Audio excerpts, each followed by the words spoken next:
Glória a Deus. Meus irmãos, a paz do Senhor.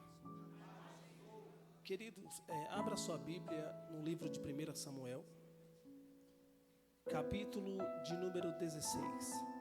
Glórias a Deus. Quero louvar a Deus pela vida de toda a igreja, agradecendo a Deus pela vida dos meus pastores, os santos obreiros de Deus que estão aqui e toda a igreja. Amém? 1 Samuel, capítulo de número 16. Glórias a Deus. Apenas o versículo de número 1. Amém? Glória a Deus.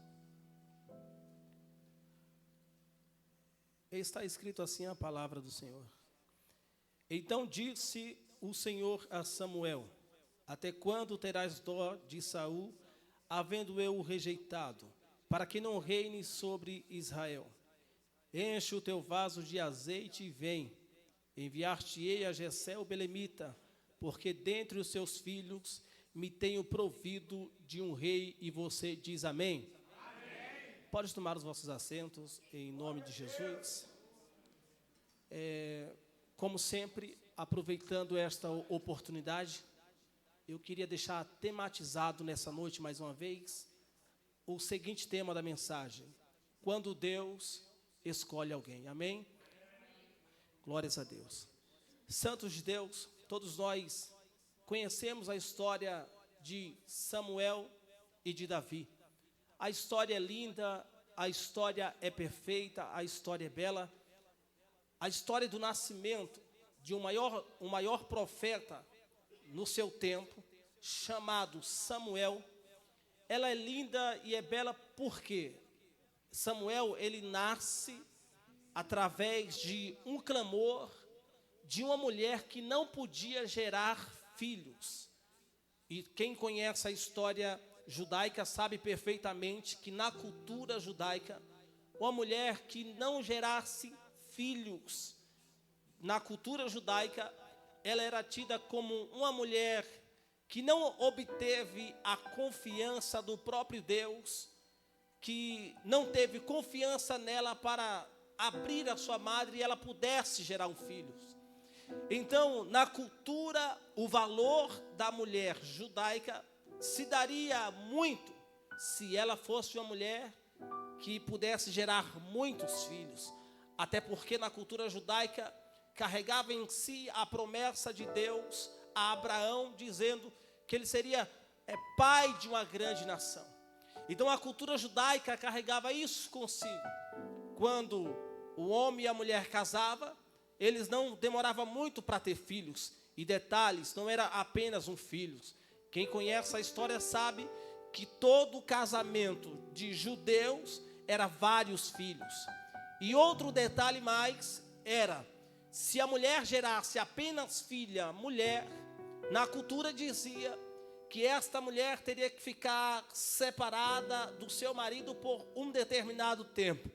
Quando o filho era homem, era alegria, era honra para dentro desta casa.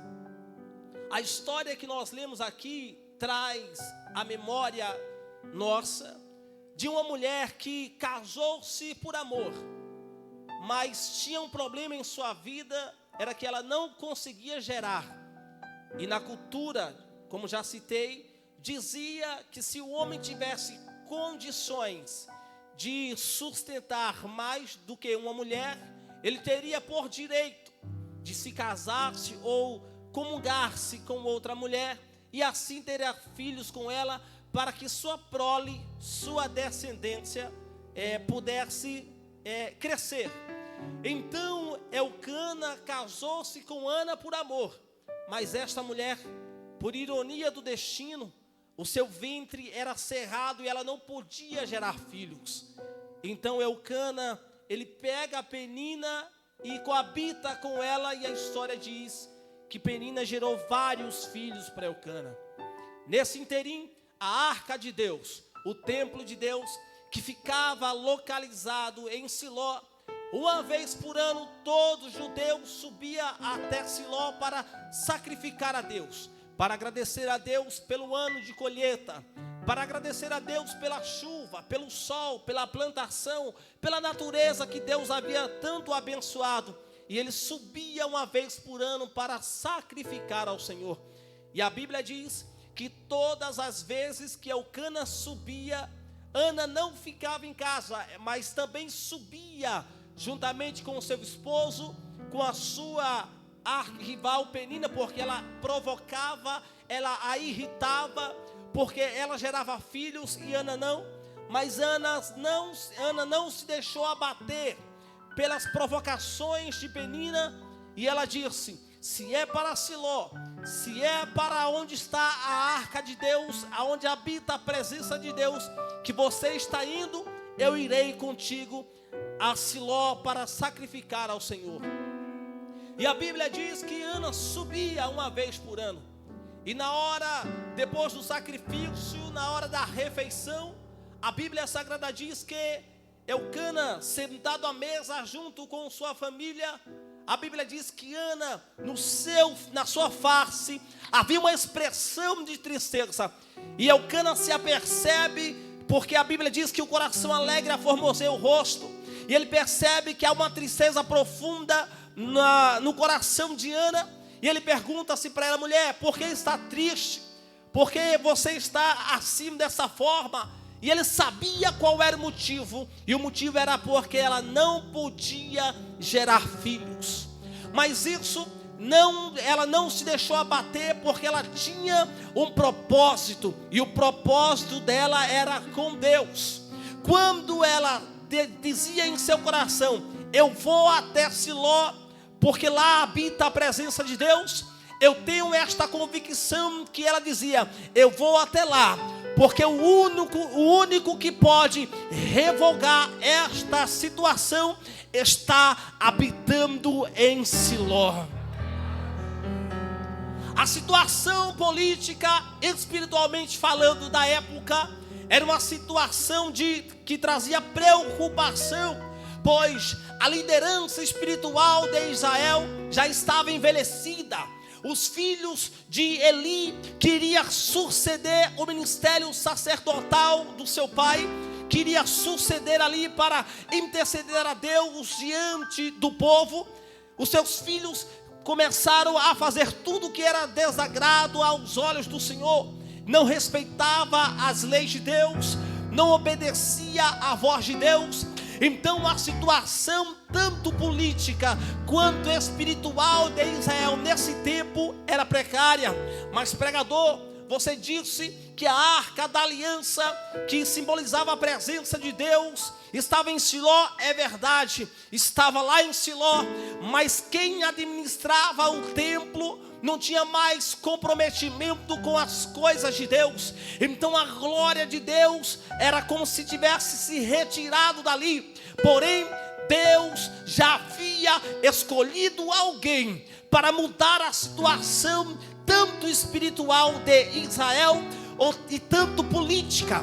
Deus escolheu Ana, que subiu para o templo e foi reclamar da sua abstência de ter filhos a Deus, porque ela sabia que Elcana não podia mudar a sua situação. Ela sabia que o sacerdote Eli não podia mudar a sua situação, mas ela cria no Deus de Israel, que se ele quisesse mudar a situação da sua história, ele mudaria.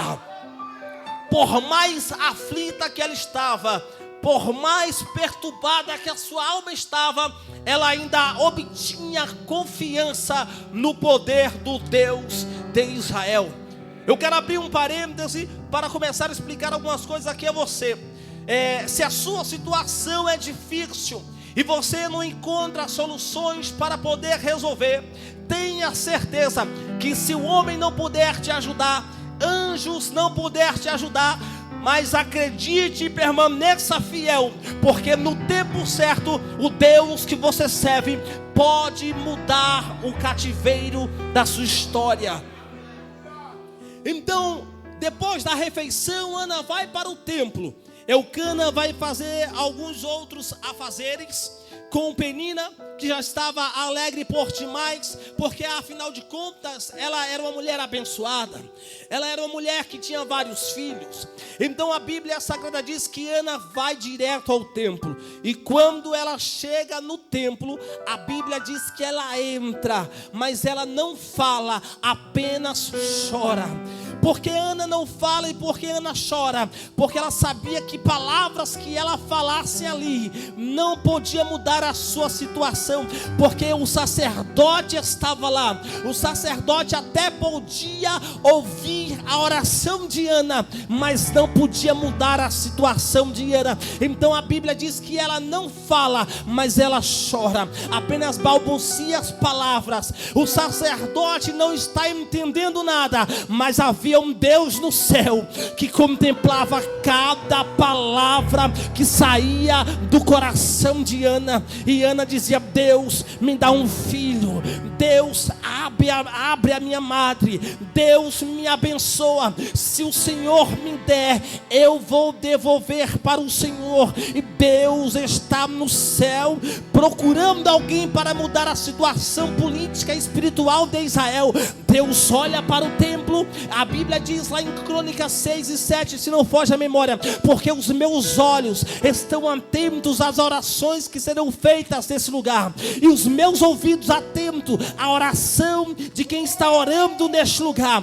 Ana estava no lugar certo, Ana estava no templo, e quando ela orou, Deus viu quando ela chegou.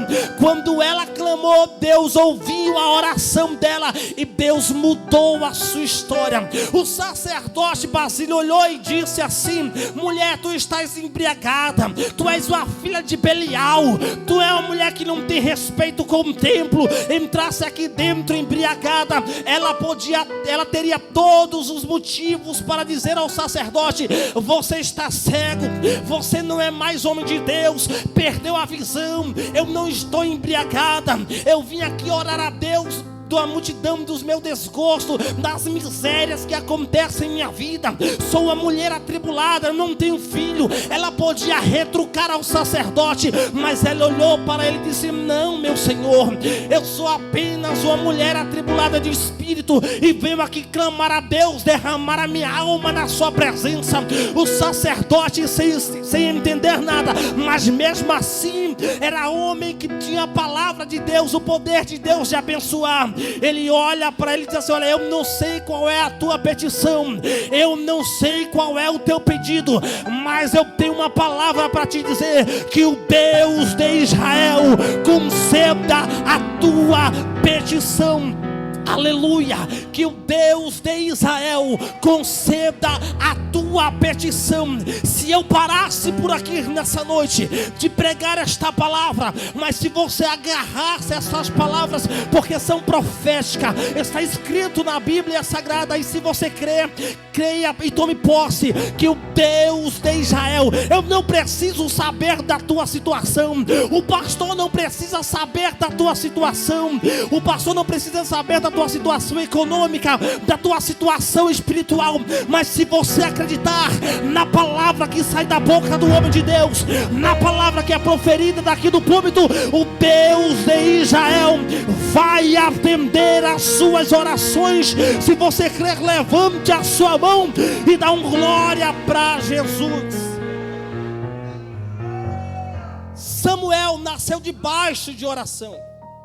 E quando Samuel nasce, Ana vai cuidar dele durante 2 anos. Depois ela devolve ele para o templo do Senhor, e ela chega diante do sacerdote e diz assim: olha, lembra aquele tempo que eu estava aqui e que você me confundiu com uma mulher ímpia que não tinha temor de Deus? Era por essa criança que eu orava. E ela diz: eu fiz um voto com Deus, e eu disse que se o Senhor me desse, eu devolveria ele para a casa do Senhor. E ela cumpre a sua palavra. E uma vez por ano ela subia ao templo para levar roupa e coisas novas para Samuel. E Samuel vai crescendo dentro da redoma do santuário de Deus. Tudo que Samuel conhecia era da porta do santuário para dentro. O sacerdote ficou responsável por ele. Samuel não tinha convivência com o povo que habitava fora do tabernáculo. Então ele vai aprender todas as coisas da lei de Deus, como sacrificar ao Senhor, como orar a Deus, interceder pelo povo. E quando Samuel vai crescendo, chega um tempo em que Deus escolheu Samuel. Deus desceu no capítulo 3, Deus desceu dentro do santuário e chamou Samuel pelo seu nome. E a Bíblia diz que Samuel ainda não conhecia a voz de Deus. Por quê? Porque naquele tempo a situação espiritual de Israel era uma situação que estava em decadência. O povo não tinha mais temor às palavras de Deus. O povo não estava mais aí para o ministério profético. O povo estava conformado com a situação medíocre espiritual de Israel naquele tempo.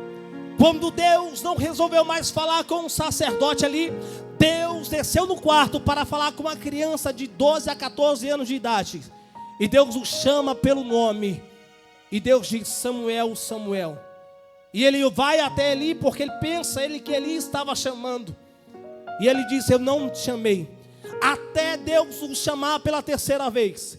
E quando o sacerdote percebe que Deus estava chamando Samuel, ele diz: olha, se há de ser que se te chamares novamente dirás: fala, Senhor, porque o teu servo ouve. Deus chamou Samuel pela última vez e ele disse: pois não, Senhor, pode falar, o teu servo está à tua disposição. E Deus disse: Samuel, eu vou mudar a situação espiritual de Israel, vou fazer coisas novas. A minha glória está se afastando do templo, mas eu vou te levantar, porque eu te escolhi para ser uma voz profética num tempo de crise espiritual. Eu não preciso fazer movimentos para você entender. Já tivemos tempos melhores, já tivemos tempos que eram os mais espirituais, mas o tempo está passando, a Bíblia está se cumprindo, o amor de muitos estão se esfriando, e espiritualmente também. A igreja não tem mais a mesma espiritualidade de antes. Isso é culpa de Deus? É claro que não. Aonde está o erro? Aonde está a falha? Deixamos de ser sensível à voz do Espírito de Deus. Quando Deus chama Samuel, Deus queria trazer coisas novas sobre Israel. Deus queria continuar guiando o seu povo na sua palavra. E Deus disse: Samuel, se você me obedecer, eu, o Senhor, cumprirei e honrarei cada palavra que sair da sua boca. Nenhuma de suas palavras cairão por terra. Por que é que você está falando isso, pregador?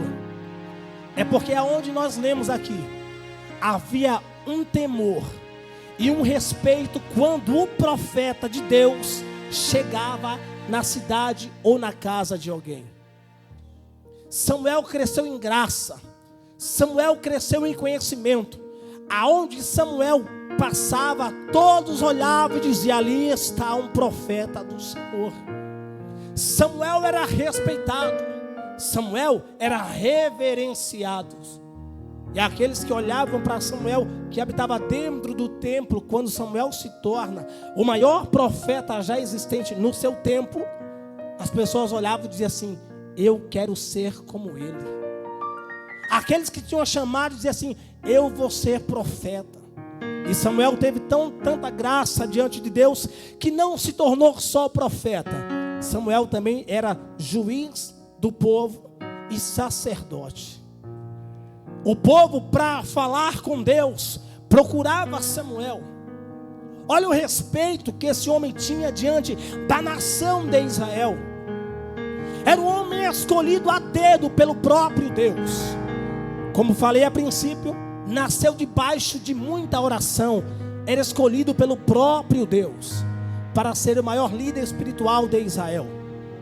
Mas no capítulo 16 que nós lemos aqui, vemos que Deus já havia rejeitado um homem que o povo havia escolhido. Era desejo do povo ter um rei. O povo rejeita Deus, mas quer um homem para reinar sobre Israel. E quando o povo escolhe Saul, com o tempo, Saul deixa de obedecer à voz de Deus. E Deus diz: não tenho prazer em sacrifício. Não tenho prazer, ou melhor, em sacrifício, mas sim que se obedeça a minha palavra. Deus rejeitou o ministério de Saul. Deus chega diante de Samuel, que já estava avançado em idade, e diz: Samuel, não fica triste com a decisão do povo. Eles não rejeitou apenas você. Eles já me rejeitaram. Desde a época que eu tirei do Egito, foi a mim que eles rejeitaram. Esqueceram do mar vermelho que abri. Esqueceram da providência de alimento, das vestes que cresciam no seu corpo. Eles esqueceram dos milagres que eu fiz. A coluna de fogo, a nuvem de dia para o sol não molestar. Eles abandonaram, me esqueceram, me rejeitaram. E Deus diz a Samuel: fica tranquilo, Samuel, não foi você, foi a mim. E quando esse povo esquece a Deus, o homem que governa a sua situação, ou o seu reino, a sua casa, quando Deus não mais governa, vai seguir em decadência. Israel estava passando por uma afronta há mais de 40 dias. Os filisteus batiam na porta de Israel e diziam: não tem nenhum guerreiro para me enfrentar, eu vou acabar com todos vocês. E cadê o povo para se colocar diante do gigante e falar que aqui ainda existe alguém que teme a Deus? Não tinha ninguém, porque Deus não dá ao seu povo um espírito de medo. O Espírito de Deus não habitava mais na vida de Saul, por isso ele estava com medo. Mas Deus disse a Samuel: vai até a casa de Jessé o belemita, porque lá eu já escolhi alguém. Samuel diz: mas Senhor, como isso vai acontecer? Saul é louco. Saul, ouvindo isso, ele vai me matar. Saul não tem dó e nem piedade. Deus disse: pega uma ovelha e vai à casa de Jessé o belemita e diz que foi sacrificar a mim. Quando Samuel aparece na porta da cidade, lá estavam os anciões, e estava Jessé também. Quando Samuel aparece na porta da cidade, e aqui vai ter um problema. Porque quando Samuel aparece na porta da cidade, o povo não fez festa, Basílio. O povo não fez uhul, não bateram palma, não assoviaram, diferente de alguns cultos que a gente tem aqui. E o problema é esse, é que eu vou falar. E se não gostavam de mim, infelizmente, é a palavra de Deus. Quando Samuel chega na porta da cidade, não bateram palmas, não gritaram: é Samuel, é o nosso líder espiritual. A Bíblia diz que o povo começaram a tremer. E a primeira pergunta que sai da boca dos anciões é de paz a tua vinda, profeta? Aí, meu pastor Felisberto, a gente tem alguns cultos que quando o pastor dá a oportunidade, isso me incomoda. As pessoas aplaudem, assoviam, fazem uhul. O que você veio fazer aqui de verdade? Reflita, pense. Você veio aqui sacrificar a Deus, ou você veio aplaudir, assoviar para o seu coleguinha? Reflita, é uma pergunta. Se você veio sacrificar a Deus, então o homem não merece o seu aplauso, não merece o seu uhul. Você veio aqui sacrificar. Aqui todo mundo é servo. Aqui nós viemos para adorar a Deus, não a homem. Quando você faz uhul, você deixa de dar glória para Deus, e você está adorando a quem está na sua frente. Se eu demoro para pregar, imagina agora. Não tem problema. Mas são coisas que a gente tem que entender, que o culto é para Deus, a adoração é para Deus. O seu aleluia, o seu glória, a sua palma tem que ser direcionado para Deus. João diz que eu diminua e que tu cresça e apareça. A glória aqui é só dele. É de paz a tua vinda, profeta. O que vieste fazer aqui? E ele diz: eu vim sacrificar ao Senhor. Santificai-vos. Se preparem, ou seja, consagrem. Se preparem. Santifique a sua vida. Por quê, profeta Samuel? Porque a gente vai sacrificar a Deus. Só tem unção quando se sacrifica a Deus. Só tem glória quando se sacrifica a Deus. Só tem palavra profética quando se sacrifica a Deus. Só tem movimento de glória e de unção quando se sacrifica a Deus. Quando a gente entender que o maior aqui não é homens, que o maior aqui é Deus, que todos aqui são servos. Quando a igreja entender que o ofício do sacerdote aqui é levar o povo a sacrificar ao Senhor, pode ter certeza, a unção de Deus vai descer. Deus vai ungir profetas.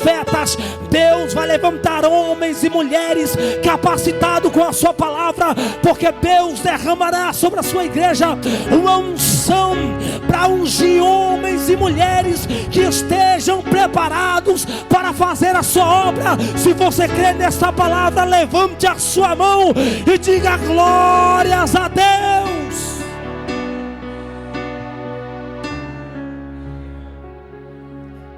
É sacrificar ao Senhor, é dar a Deus aquilo que é de Deus. Não passe com as carruagens nas frente dos bois.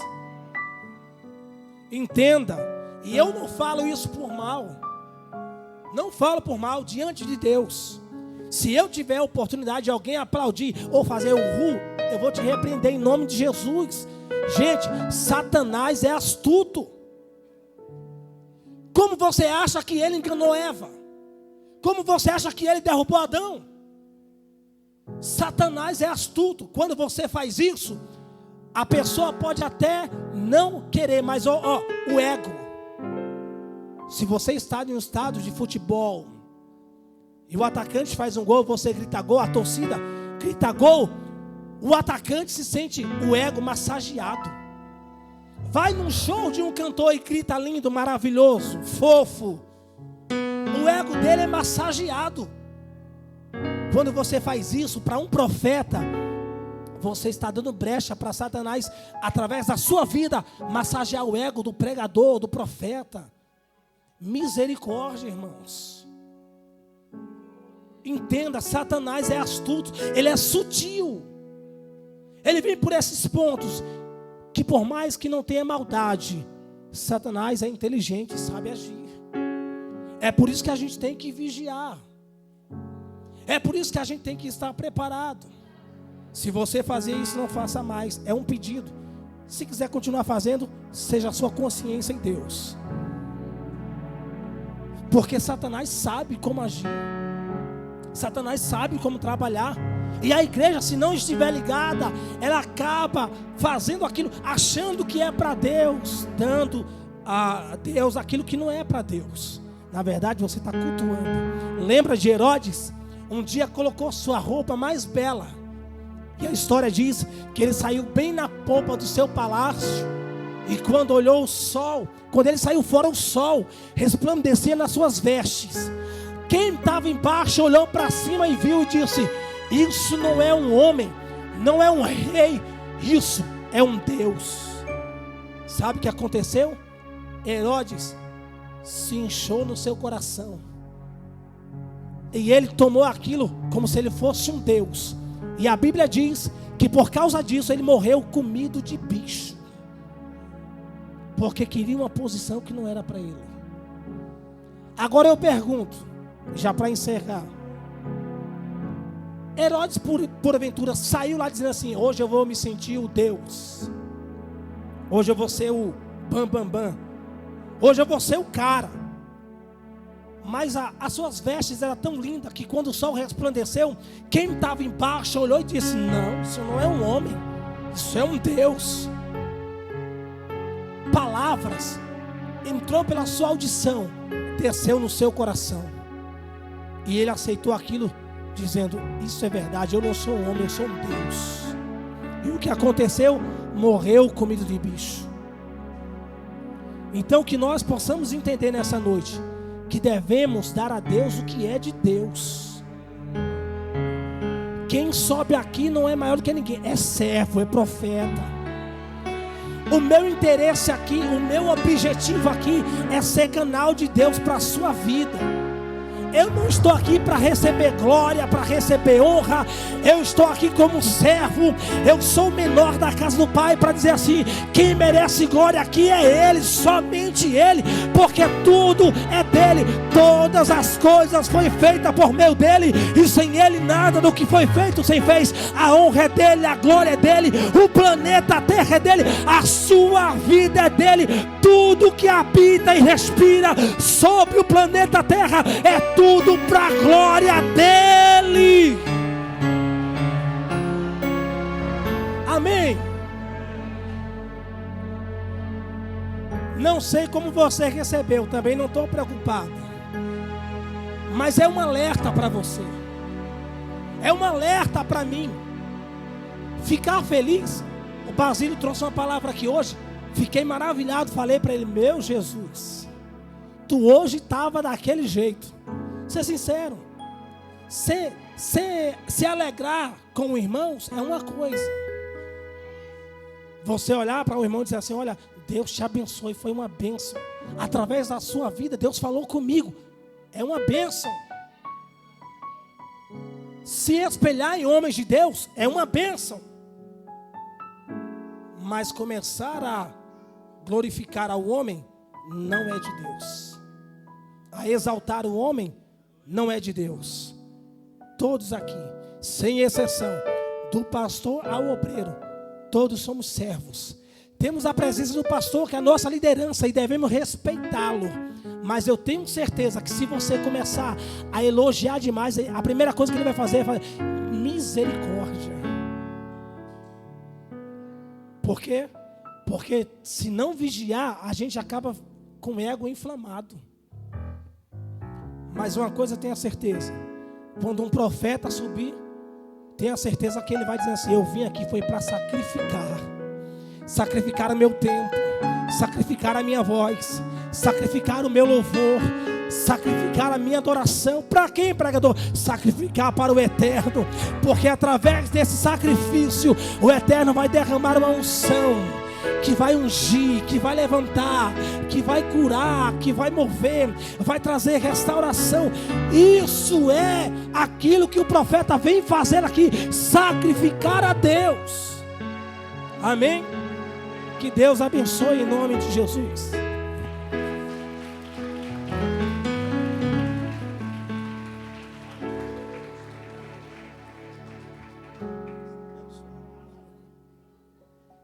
Graças a Deus. Deus abençoe a vida do evangelista Marcos, né? Cada pregador tem sua vaidade. Tem sua vaidade. Quando não é de um jeito, é de outro jeito. Tem as suas vaidades. Deus abençoe Marcos por essa palavra tão maravilhosa, né? Tão maravilhosa. Irmão, nesta noite foi dado. A irmã Dedina entregou os cofres? Entregou? Os irmãos sabem que todo final de ano nós recebemos os cofrezinhos da campanha da sobra, né? A irmã vai falar: mas pastor, mas não sobra. Não sobra. A Bíblia diz: crê nos seus profetas e prosperará, ou prosperarei. Foi o que foi pregado nesta noite aqui. A obediência é que te leva ao alvo. Você pode pregar bem, pode cantar bem, pode fazer o que for, mas se você não obedecer a palavra de Deus, irmão, você está fora do alvo, né? Então, foi nos dado pela campanha que o nosso bispo, ele manda todo final de ano um cofrezinho para os irmãos, para ser enviada a obra missionária e é dado esses cofres. Então, os irmãos que puderem e que crerem na palavra, peguem esses cofres e levem para sua casa. Você lá tem uma família, você tem filhos, você tem filha, você tem esposa, você tem pessoas que podem recebeu aquele dinheirinho lá do pão, troco do pão, alguma coisa que você recebeu, coloque aqui, tá? Quando for no final do ano, aí você traz. Nós vamos estar recebendo, orando pelos irmãos. Isso aqui será destinado ao trabalho de missões e nosso ministério. Amém, irmão? Os irmãos que pegarem, né? Não esquece de trazer não, porque muita gente pega no final do ano e esquece de trazer. E eu sei que talvez ou não tem ou esqueceu alguma coisa. Se você que pegar, peguem e traga no final do ano. Amém? Deus abençoe os irmãos, muito obrigado, né? Recebemos a palavra do Senhor nesta noite. Eu quero só fazer uma pergunta nesta noite. Alguém em nosso meio que não é crente, ou que está afastado do Evangelho, que quer aceitar Jesus como Salvador da sua alma? Alguém que está afastado, que está afastada,